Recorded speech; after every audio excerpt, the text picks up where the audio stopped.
रूप में जवाब दिया कि हमारे पास ज़मीन नहीं है, आप ज़मीन मुहैया कराओ। तो मैंने कहा कि जो उप मुख्यमंत्री हैं इसी गांव से, वो मुझे कह रहे हैं कि मैं ज़मीन मुहैया कराऊं, तो नीयत में क्या है? आज अगर नीयत ठीक होती तो यहाँ पे महिला का कॉलेज भी बना देते कि हमारी लड़कियों को दूर पढ़ने ना जाना पड़े। करना चाहें तो कितना कुछ कर सकते हैं।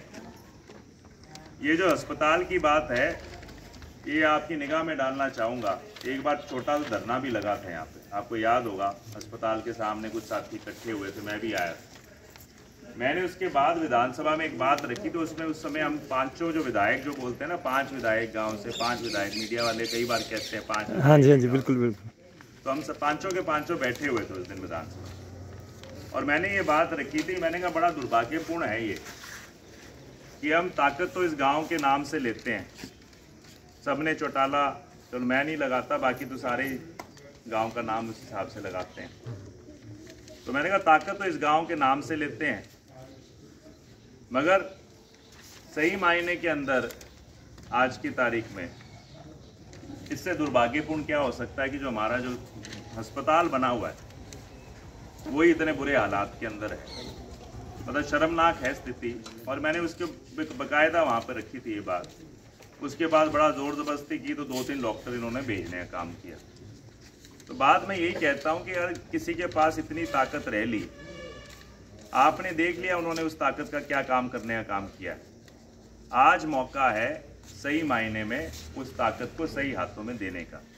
आज कांग्रेस पार्टी की सरकार बन रही है, ये सभी जानते हैं, इसमें कोई दो राय नहीं। और उस सरकार में अगर हमारी अच्छी हिस्सेदारी होगी तो मैं ये आपको विश्वास दिलाता हूँ कि इन चीज़ों को हम हल कराने का मिलकर काम करेंगे।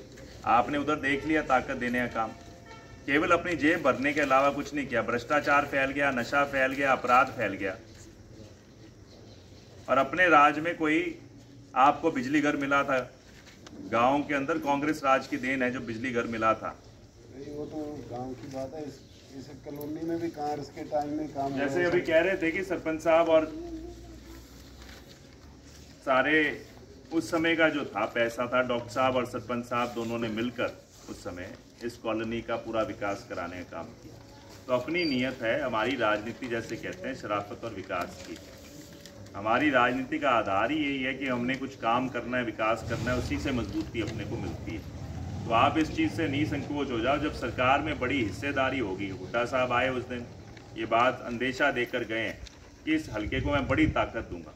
और ताकत आपके पास कई है, यहाँ पर हमारे पास भी गांव के अंदर सभी मिलकर, सरपंच साहब, संजय जी, सारे मिलकर हम यहाँ का प्रयास करेंगे। और उसी का बड़ा जो ताकत है वो डॉक्टर साहब और मैं ऊपरी स्तर पर जो बड़ी स्कीमों का फ़ायदा लाने का काम करें, वो हम नीचे तक लाने का काम करें। तो मैं मानता हूँ इस चुनाव से 3 काम होंगे। एक तो ये जो अहंकार की राजनीति है, ये लोग 4.5 साल ये सोचते हैं कि 4.5 साल तक हम कोई काम करें ना करें, आखिर में पैसा फेंक देंगे, डरा धमका लेंगे और हमें वोट मिल जाएंगे। उस राजनीति को अगर ख़त्म करना है तो आज मैं मानता हूँ सबसे बड़ा सुनहरी मौका है। इसके बाद कोई भी व्यक्ति आए, मेरी बात नहीं, मैं कहता हूँ मेरे बाद कोई भी आगे व्यक्ति आए, उसको आपको 5 साल मान सम्मान देना पड़ेगा, उसको आपके काम करने पड़ेंगे, आपकी सुनवाई करनी पड़ेगी। नहीं तो उसको ये होगा कि भाई अगली बार, मैं तो कहता हूँ इस हालात होने चाहिए कि आज जमानत जब्त हो, तब इन सबको नज़र आएगा, पता चलेगा। आज आप भाजपा 9 साढ़े 9 साल तो भाजपा रहे, उसके बाद जंप मार के कह दिया मैं, और वो भाजपा ने भेजा है यहाँ पर।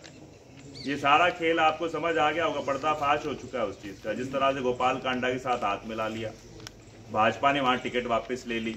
यहाँ पे भाजपा ने जो उम्मीदवार दिए हैं वो इसी कारण से दिए थे कि भाई चलो आप उस गाड़ी में चढ़ जाओ, यहाँ से तो हमारी बात बन नहीं रही, तो क्या पता यहाँ से हम, मतलब सारा गेम आपके सामने है।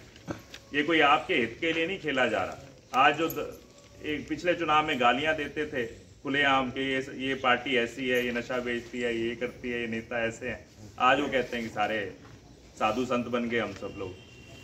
तो मतलब इस चीज़ को बदलने की ज़रूरत है कि राजनीति हो जिसमें किसी का विश्वास तो हो कि कोई काम करे, हाँ इसकी नीयत क्या है, कि अगर इसकी नीयत है तो स्पष्ट तो होनी चाहिए।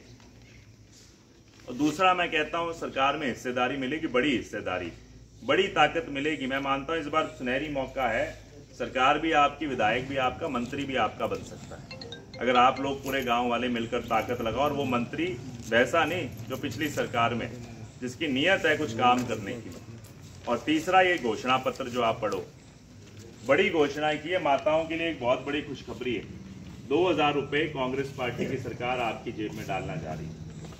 सरकार बनने के बाद 10वें महीने में हर महीने 2000 रुपया आपकी जेब में, क्योंकि महंगाई है, घर खर्च को चलाने के लिए हर महिला के खाते में कांग्रेस पार्टी डालेगी।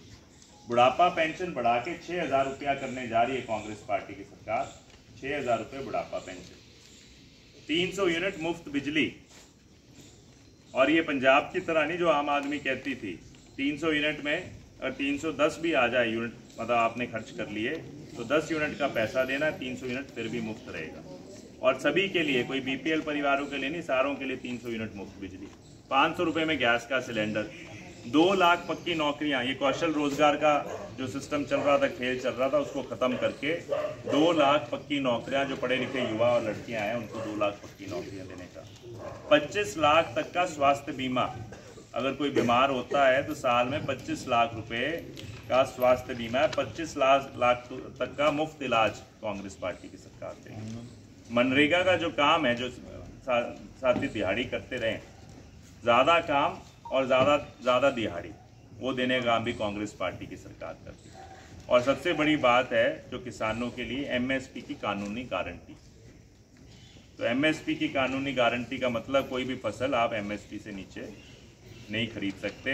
और हमारा कोशिश ये रहेगी, क्योंकि कई तरह जो मजदूर है उनकी तरफ से हमेशा ये मांग आती रही कि जब भी फसल खराब होती है किसानों की, तो उसके अंदर किसानों को तो मुआवजा मिल जाता है, मान लो भूल चूक देर सवेर कुछ, मगर जो मजदूर है उसको कोई हिस्सा नहीं मिलता। कई बार उसको बिल्कुल दिहाड़ी पूरी तरीके से मर जाती है। तो वो भी अपने प्रावधान करेंगे कि जब कोई मुआवजा आए उसमें मजदूरों का भी एक अलग से हिस्सा रखा जाए, ताकि उनकी भी मजदूरी उन्हें मिल सके। तो ये भी हम सिस्टम चलाने का काम करेंगे। मगर यही मेरी आपसे निवेदन है, इस बार समझदारी से हमें, चाहे वो महिलाएं हैं चाहे पुरुष, सभी वोट डालने का